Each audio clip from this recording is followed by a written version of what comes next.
আচ্ছা, একটা জিনিস চিন্তা করি তো আমরা, আজ কতদিন হয়ে গেল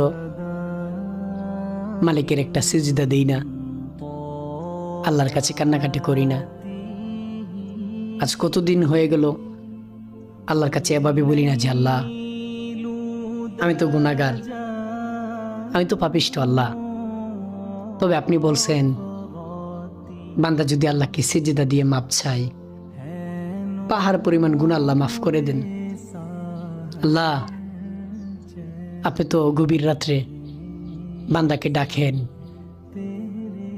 কত বান্দা সিজদা দিয়ে মাপ চেয়েছে, আপনি মাফ করে দিয়েছেন।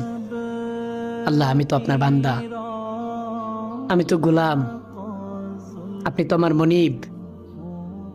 আল্লাহ, আমি তো পাপিষ্ঠ আল্লাহ, আমার কি আপনি মাফ করে দিতেন না? আজ কতদিন আমরা এরকম ভাবে আল্লাহকে ডাকতে জানি না। আল্লাহ যেন গভীর রাত্রে বান্দাকে ডাকে, বান্দা চাও না, কি চাইবা, আমি মাফ করে দিব। আজ কতদিন এরকম ভাবে আল্লাহকে আমরা ডাকি না। আল্লাহ এই জবানটা আমাদের দিয়েছে, আমরা আল্লাহর কাছে চাইতে জানি না। আমাদের ঘরে শান্তি নাই, আমাদের বিবিরা পর্দা করে না, আমাদের সন্তানরা নামাজ পড়ে না, আমাদের বিবি ভালো না, আমরা একে অপরকে সন্দেহ করি।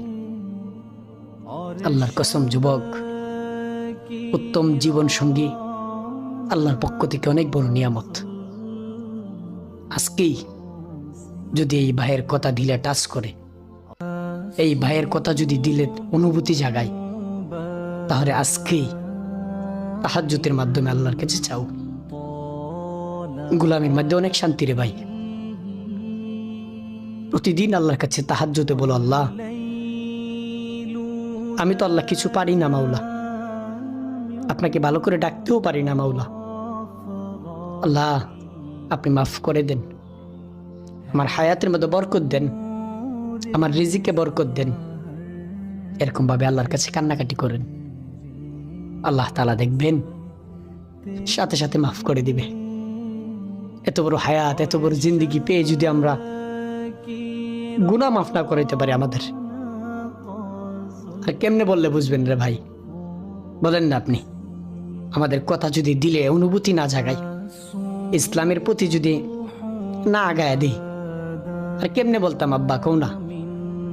আজকে আল্লাহর কাছে চাও, আল্লাহর কাছে দিলটাকে নরম করে বলো, আল্লাহ, আপনাকে অনেক রাগাইছি, আপনার সাথে অনেক জুলুম করছি, অনেক দিন আপনার সিজদা দেই নাই।